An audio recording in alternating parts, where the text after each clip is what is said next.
It's Friday. Do you know where your bass player is? Well, he should be out delivering pizza, but we all know he can't hang on to a job.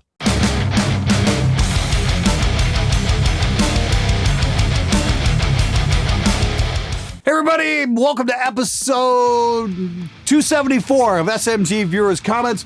Wow, the higher this number gets, the more I get blown away that you guys all keep coming back week after week. Sorry I didn't have an episode out last week. That's like the first time in years I haven't put one out on a Friday. I thought you guys would like to see a stupid musician texts instead, and if you guys didn't catch that video, I'll have a link to that in the description and at the end of the episode. It's a killer show. Make sure you check it out. Guaranteed you're gonna laugh your ass off.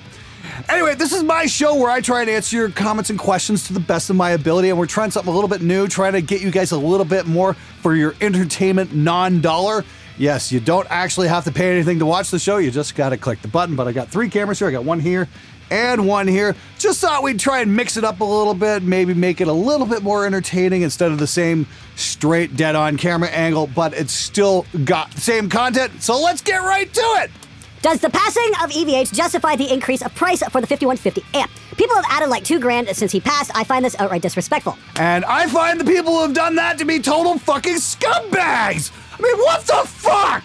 $2,000 onto a fucking 5150? They were made by the tens of thousands. These amps are not fucking rare.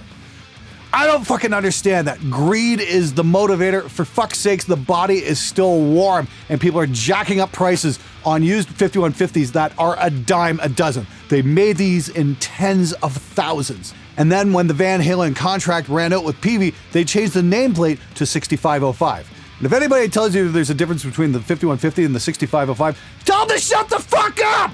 They don't know what they're talking about. It's the exact same fucking amp. They're great. I own 2 5150s. I've got one with a bias mod, and I've got one that's got the factory bias, so that way I can get a variant in tone. And yes, when you start messing around with how an amp is biased, you will change the sound. And I'm still working on the video to show what happens when you just change tubes out without messing with the bias. Very interesting so far. Hopefully that video is going to be out even before this video gets done. I'm shooting this on the Sunday night, just getting some homework done, as it were. Eddie's passing highlights just how much we need channels like these. Pitch correction, time alignment, drum samples, and all the other modern techniques erase the exact thing that made Eddie. If we erased Eddie and Alex's chemistry by quantized tracking, it would be a tragedy. I refuse to believe musicians aren't better than they have ever been, not including myself, haha. The next multi-platinum rock metal artists are out there. Please present yourself as Eddie did in 1978, effectively killing disco, and pull us out of this musical doldrum, please. We are waiting. That's a fantastic thing to say, man. I think you're right. I think the next big thing is just waiting to happen. There's got to be some kid out there in his bedroom who's looking at a way how to play the guitar in a new fashion that none of the rest of us have ever thought of. You know, that's the wonderful thing about Van Halen, and I think you've got a good point about that, is the whole quantized thing. Van Halen recorded their first few albums live off the floor. Guitar was on one side, bass was on the other, and they just went for the best takes they could possibly get. And the thing is, 40 years later, we're still listening to them because they're freaking amazing. I've been on a real Van Halen bender as of late, and I've been listening to Diver Down quite a bit, which was kind of my teenage guilty pleasure. I just love that whole Intruder intro before Pretty Woman. I just thought that was absolutely magnificent, just so fucking wicked sounding. And I'm going to give a shout out to my very good friend Ryan Bruce. You guys know him as Fluff. He's got a really cool video where he takes Eddie Van Halen's settings and applies them on the 5150 amp and tries it out. And I tried that out earlier today just because I'm like, well, it's sitting there. I should really give this a shot. Pretty fucking cool. There's a lot of gain there, so you got to use a real light touch, which is kind of interesting, most of us in modern guitar playing techniques has been, turn the gain down and, punch the shit out of the strings, whereas it seems like Van Halen was kind of the opposite. Crank the fucking gain up and, use a very light touch. There's something to be said for either technique. They're both going to get you a certain kind of sound, and it's nice to mix it up every once in a while. I will say that. The key here is to experiment, try new things, and find out what works best for you. So if you guys haven't checked that video out, I'd say check out Fluff's channel. It's really fucking cool. He explains it far better than I could. Really awesome stuff. Highly recommended. Glenn, you're very knowledgeable and I respect your opinions, but maybe consider the reason you've never produced a big album is because your personal feelings towards autotune hold you back in a modern recording landscape. I don't think the abuse of pitch correction is desirable either, but at this point in the industry, you're basically shooting yourself in the foot if you don't use it. Oh, I don't know about that. I mean, like before the pandemic happened, I was scheduled to be assistant engineer on the new Sonata Arctica. My buddy Alex Naslo was gonna record it, and we were gonna do it together at Harmony in LA. And then, you know, COVID happened, so unfortunately, that's no longer happening. Who knows what's gonna happen once the pandemic ends? I mean, it's a great big roll of the dice at this point. What's gonna happen where? I'd love to work with Sonata in the future. I'm sure it'd be really fucking cool. And I don't know if we're gonna have any arguments about autotune or any of that shit either. It'd be more like, you know what? The thing is, I think a lot of bands that watch the show kind of want to just rise to the challenge, to be honest with you. I do get a lot of emails from guys saying, hey, we'd like to record with you. And it's no secret, I don't use autotune. So people reach out to me knowing that, and that's been pretty fucking cool. So to all of you out there who have reached out to me, thank you so much. It's a wonderful vote of confidence. You guys fucking rock. I want an SMG audio blur reverb pedal. I think we could actually do that. What do you guys say? Do you want to see an SMG audio blur reverb pedal? I think that'd be really fucking cool. I don't know though. It all depends on you guys. I mean, like last year we did the cock blocker and that was amazing and we sold a shit ton of them. If there's a demand for an SMG audio blur reverb pedal, I will make it. I want to hear from you guys though. Please leave a comment below. Let me know what you think. Guys, I regret to inform you that this week there will be no butthurt of the week. It's been pretty mellow in the comments. Nobody's been totally outraged for at least 2 weeks. We'll have to see what happens when I put out the tube challenge video, but until then, I continue with the normal comments. God, I'm really sorry for that 13-year-old deathcore kid getting embarrassed in front of thousands of viewers. When I did embarrassing things as a teenager, at least the world wasn't watching. You've got a very good point. That probably was a deathcore kid going on and stupid musician text. Once again, if you haven't seen it, please check it out. Links in the description below. Cool episode. I've often said this to myself. I'm really glad we didn't have video cameras when I was a teenager because I'm so glad all the stupid shit I did wasn't on permanent fucking record. Now, here's the thing. I say this to everybody out there, not just young kids, but anybody watching the show, is if you're going to write something down online, be prepared to share it with the entire world. If you're sending somebody an email, be prepared to share it with the whole world. If you're sending somebody a text message, be prepared to share it with the whole world because you don't know when that shit's going to come back and bite you in the ass. So if you're mad at somebody and you want to write something, give it a second thought and think, okay, would this be okay if this was shared with everybody and not just in private? Because you never know when that shit's going to get released to your detriment. So please, don't be a 13-year-old deathcore kid. Think before you type. Oh no, deathcore kids. The Kemper Profiler has about 3 milliseconds latency. Search their forums for it. Someone measured it. Presonus makes Thunderbolt audio interfaces with less than 1 millisecond round-trip latency. Motu interfaces can do 1.4 milliseconds on Thunderbolt. So it costs less money and it actually has less latency doing it all from a DAW with plugins. Not to mention you have endless more capabilities with a decent audio interface and DAW than just buying a Kemper. Okay, once again, we're referencing the last stupid musician text where a Kemper fan kind of got his panties in a twist because somebody dared question the sacred Kemper. I think that guy in the comment there has a very valid argument. The Thunderbolt interfaces are incredibly fast. Myself, I use RME on USB 3, and I think we're down to like 32 samples of latency or something ridiculous like that. I'm not sure what that actually measures out to, but playing an amp synth through it, I certainly can't tell. It doesn't feel any different than a Kemper would, that's for sure, and I've had those come in. So again, you're talking about differences about maybe that big or something like that. So it's really nothing to get all that upset about. If you're a Kemper fan, there's absolutely nothing wrong with that. I think it's an outstanding unit. I think it sounds magnificent. It's great at what it does. But the homebrew VST crowd is definitely coming a very long way in a very short time, especially over the last year or two. The plug-in amp sims are starting to become incredibly good, and I know I'm going to be checking out something really cool from Audio Assault in the next week or two. So as always, if you want to check that out, make sure you hit the subscribe button and hit the bell and all that good stuff so you get notified when that video comes out. It just goes to help the show out a long way. And if you can hit the like button as well on this video, that would be a huge help too. Anyway, next question.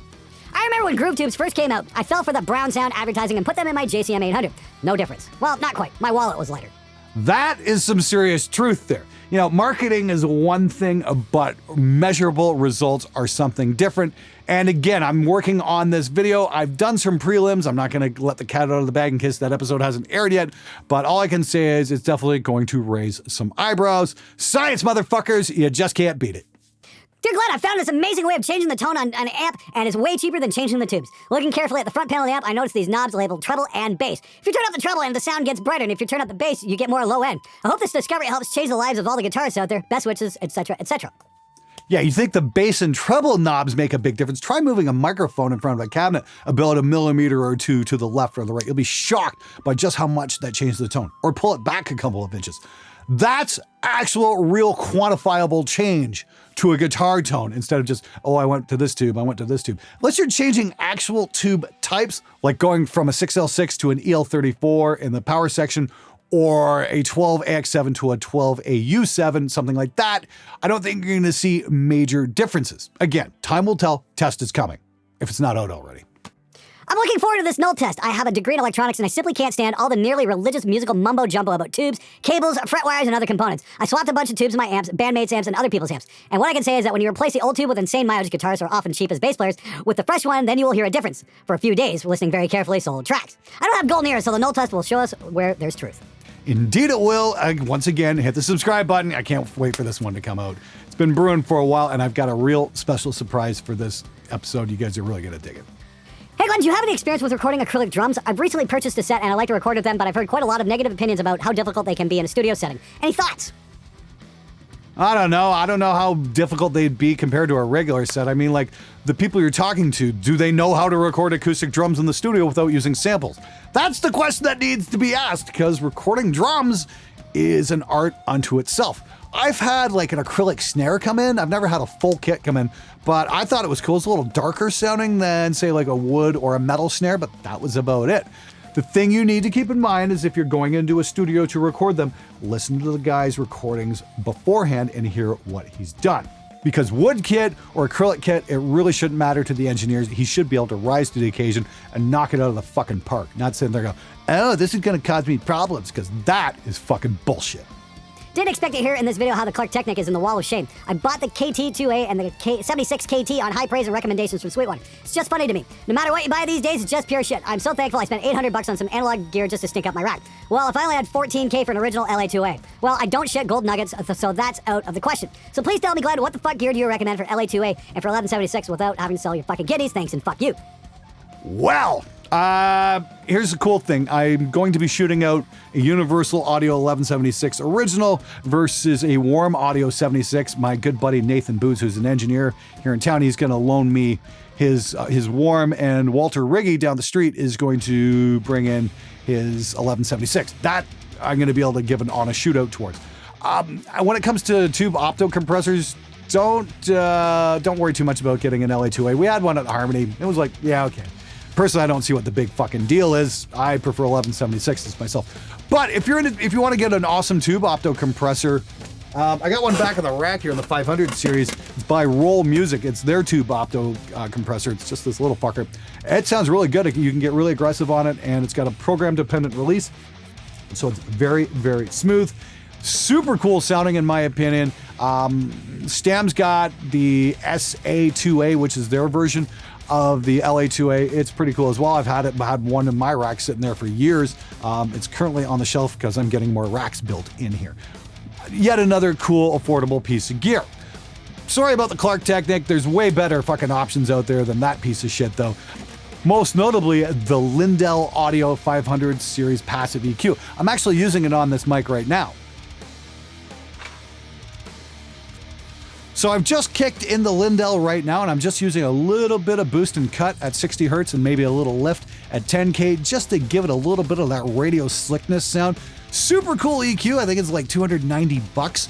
If you're into 500 series gear, it is a seriously awesome piece, and I would highly recommend getting one of those over one of the crap Techniques. It's just a better fucking product, and it's not pretending to be something it's not. Hey Glenn, I've lately been getting into the concept of reamping drums and want to get your thoughts on it. Do you see it as a legitimate way of recording or enhancing drums, or a cheap sample-like trick? Want to try reamping a snare with correct gating to prevent bleed to get an additional massive room sound, or just the snare without having to rely on samples? But I don't know if there's something I'm missing. Thanks for the content. Hope Canada's treating you well. I'm thrilled to be back home. It's kind of nice to be, back in the studio here. Again, I can experiment with cool things like 1, 2, and 3 camera angles. That's really fun. Hopefully step my game up a little bit. It's kind of like I can leave the light set up how I want. Got myself a couple of new ones in here. Kind of liking the way how things are looking right now. There's going to be some really cool stuff coming up this year on Spectre Sound as we move forward. I'm going to probably do an episode just on that, what the plan is, and I want to hear from you guys, see if you want to get involved one way or another. Now, reamping drums is something I've never actually messed with. I know Rick Beato had a really interesting video on that where he reamped a snare to get a little bit more buzz and tiz off it. I think it's kind of cool. I mean, yeah, with the availability of samples, samples obviously cut the whole process down to nanoseconds, whereas reamping a snare can take an awful lot of time. There's something to be said for perhaps creating an artificial drum room with digital reverbs or sampled drum room sounds. I know Slate has some amazing drum room sounds, and if you maybe blend your kit with a different room sound, there might be something to that. I'm certainly not gonna shit all over that. I mean, at least you're getting your drummer in there in one way or another. The trick is, try and leave the drummer in there and don't time align him as well, because that's when things start turning to bullshit. Again, I reference back on the early Van Halen records. Those things sound fucking amazing, and those records are just so much fun to listen to. Ramping drums, though, I think that's something I want to try. If I ever get a bigger space, what could I possibly be planning here? I think I'd like to do the PA trick like they did on the Black album, where they record the drums and then put it through a PA into a bigger room and then record that sound. I think that might be really fucking cool. It's something I definitely want to explore. And unfortunately, here at Spectre right now, I just don't have the space. And now if I ever do wind up moving into a bigger space, I'll definitely show you guys what that's all about.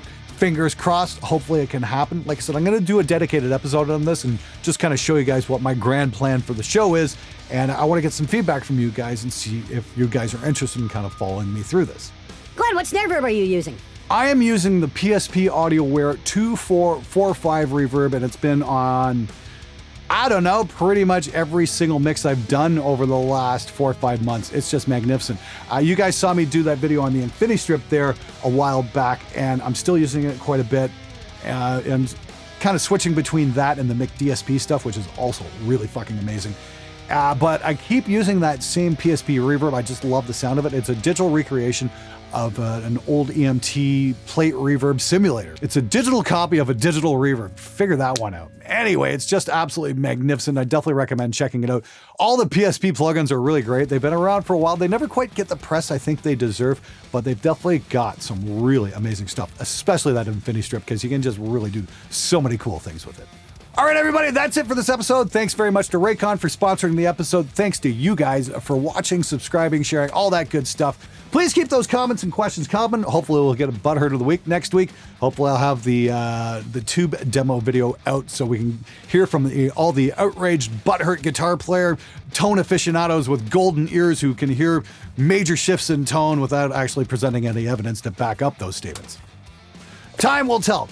Anyway, make sure you stick around for that. Thanks so much for watching. You guys fucking rock. Can't wait to see you next week. And until next time, get out there and make some metal, you amazing motherfucker.